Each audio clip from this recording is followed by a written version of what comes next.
നമ്മൾ അറിഞ്ഞോ അറിയാതെയോ കയറിപ്പോകുന്ന രണ്ട് ചക്രവ്യൂഹങ്ങൾ എന്നൊക്കെ പറയില്ലേ, അതിനകത്ത് നമ്മൾ പെട്ടിരിക്കുകയാണ്. ഒന്ന് കമ്പാരിസൺ, രണ്ടാമത്തത് കോമ്പറ്റീഷൻ. ഇത് ഏറ്റവും അധികം എപ്പോഴും വരുന്ന എവിടെയാ അറിയാം? നമ്മുടെ കുട്ടികളുടെ കേസിലാണ്.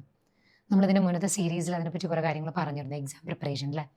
അതിനകത്ത് നമ്മൾ അറിയാതെ പുഷ് ചെയ്തുകൊണ്ടിരിക്കുന്ന ഒരു എലമെൻ്റ് എന്ന് പറയുന്നത് നമ്മൾ കോമ്പറ്റീറ്റീവ് മോഡിൽ കയറും. കാരണം മറ്റുള്ളവർ അവർ ഇത്ര പോർഷൻ തീർത്തു, ഇത്ര കഴിഞ്ഞു, ഇത് ഇങ്ങനെയായി എന്നൊക്കെ പറയുമ്പോൾ നമ്മൾ അവരുടെ കുട്ടികളായിട്ട് കമ്പയർ ചെയ്യുന്നു, അല്ലെങ്കിൽ ആ കോമ്പറ്റീഷൻ മോഡിലേക്ക് കയറുന്നു. അതിൻ്റെ ആ ഒരു ഇതിലേക്ക് നമ്മുടെ കുട്ടിക്ക് എത്താൻ പറ്റാതെയാകുമ്പോൾ നമ്മൾ ഒരു ഓജ് വന്ന് തുടങ്ങും, ദേഷ്യം വന്ന് തുടങ്ങുന്നു. എന്താ ഇത് ചെയ്യാത്തത്, ഇതിങ്ങനെ പറയാത്തത്, അങ്ങനെ പറയാത്തതെന്ന് പറഞ്ഞ പ്രശ്നങ്ങൾ ഒരുപാട് വന്നു തുടങ്ങും. ഒന്ന് ചിന്തിച്ച് നോക്കൂ, നമ്മുടെ ചൈൽഡ്ഹുഡിൽ എപ്പോഴെങ്കിലും അങ്ങനെ കമ്പയർ ചെയ്തപ്പോൾ നമ്മുടെ മനസ്സ് എത്രത്തോളം വിഷമിച്ചിട്ടുണ്ടായിരുന്നു?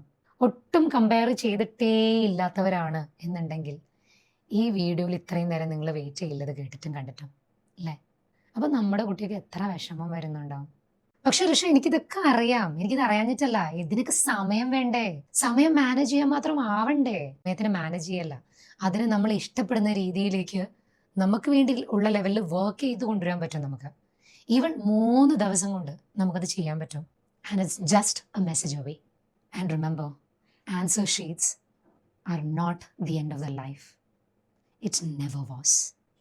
Take care, mamas. Bye-bye.